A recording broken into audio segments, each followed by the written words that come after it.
Welcome back.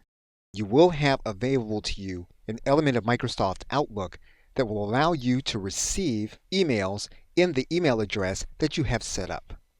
Now, in terms of receiving your email, one of the things you'll want to do inside of Microsoft Outlook is to go into your settings. You'll want to go to view your Outlook settings.